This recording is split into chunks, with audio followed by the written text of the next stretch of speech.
Hello, I'm Jesse Allain, and welcome to my discussion on the two-note studies from my book entitled Pick Control. So two notes played on the guitar is certainly a classic sound. Anytime I think of two notes, the first thing that comes to mind are the sounds of double stops on the guitar. And double stop is simply a terminology that comes from violin playing or string playing, orchestral strings, where you play or stop two strings at a time and play them simultaneously. So here's a sound that you may be familiar with.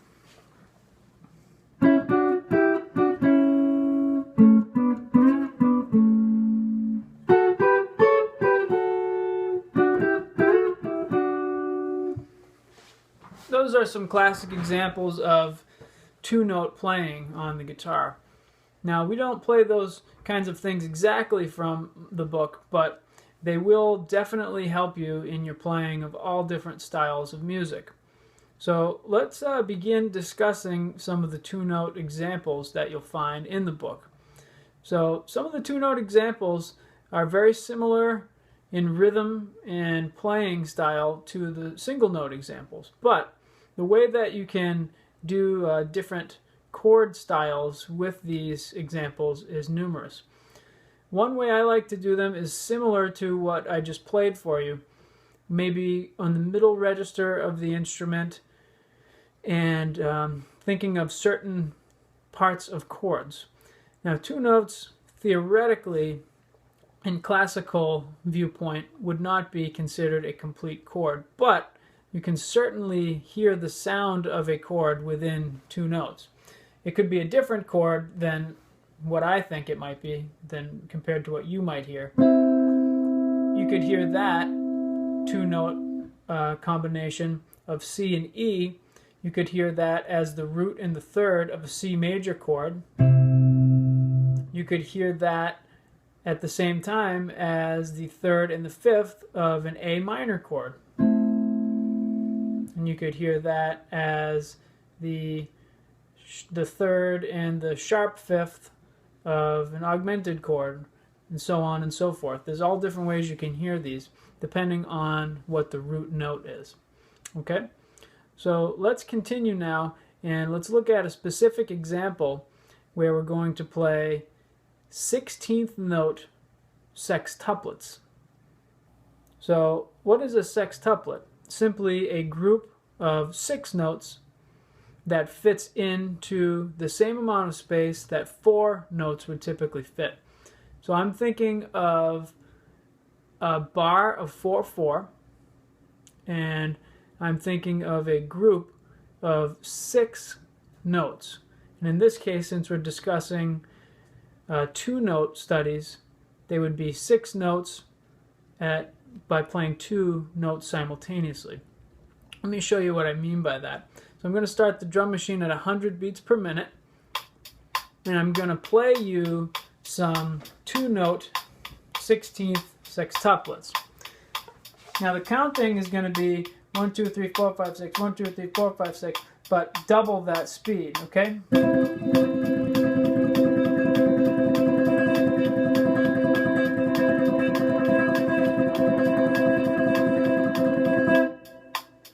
Okay?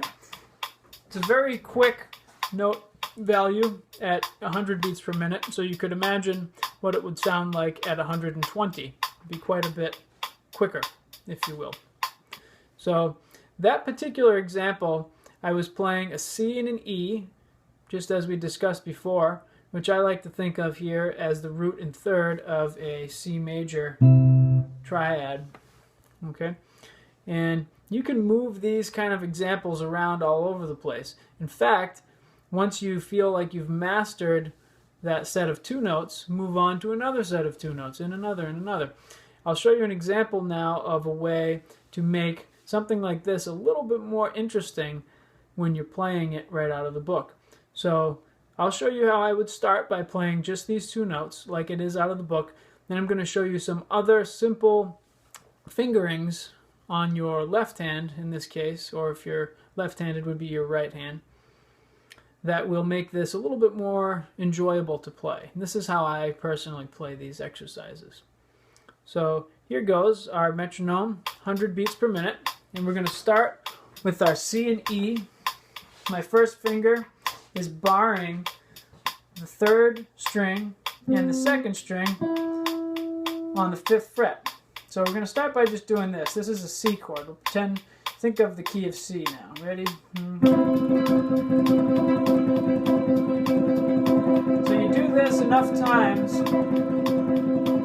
where that becomes comfortable.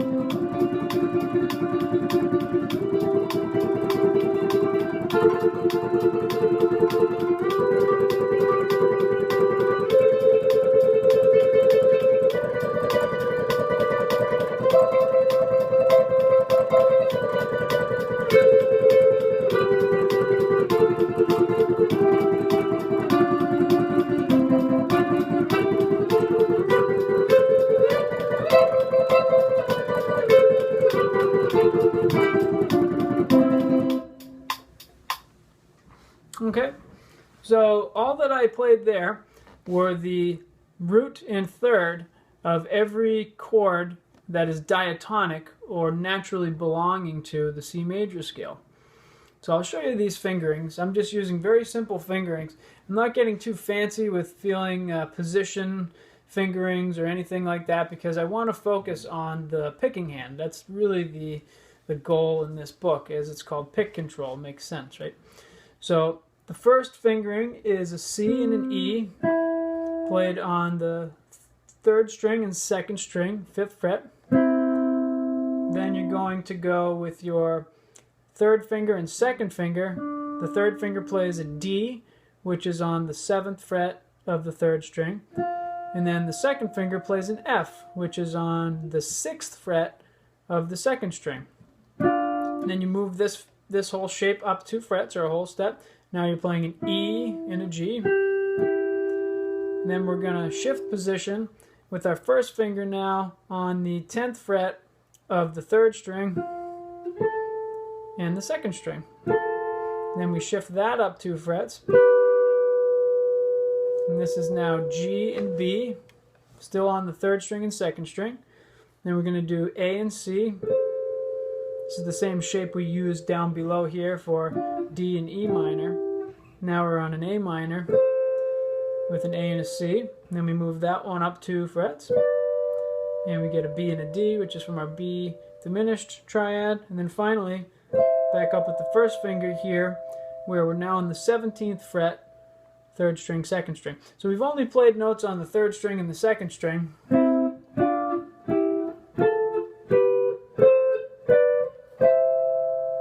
And we've played the root and 3rd from each one of the chords in the C major scale. Very simple way to play through these exercises, but I think very effective.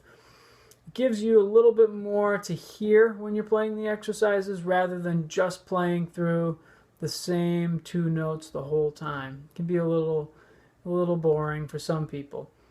Another variation on this you could do if you are more sophisticated with computer or sequencing software or hardware is you can actually have a repeating bass line play underneath what you're playing. You can keep those same 2 notes going, right? So you could do something like a bass line like this that plays a C, then maybe an A, and maybe a D, and a G. And the whole time you can be doing your... But then the bass line can be doing something like this, so that you can focus on those same 2 notes if you're more comfortable with that.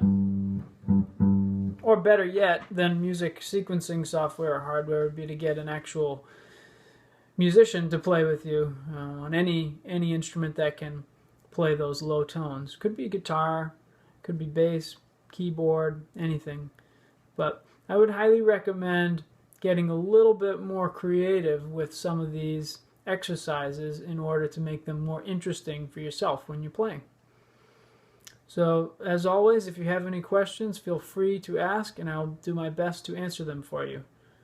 Thank you.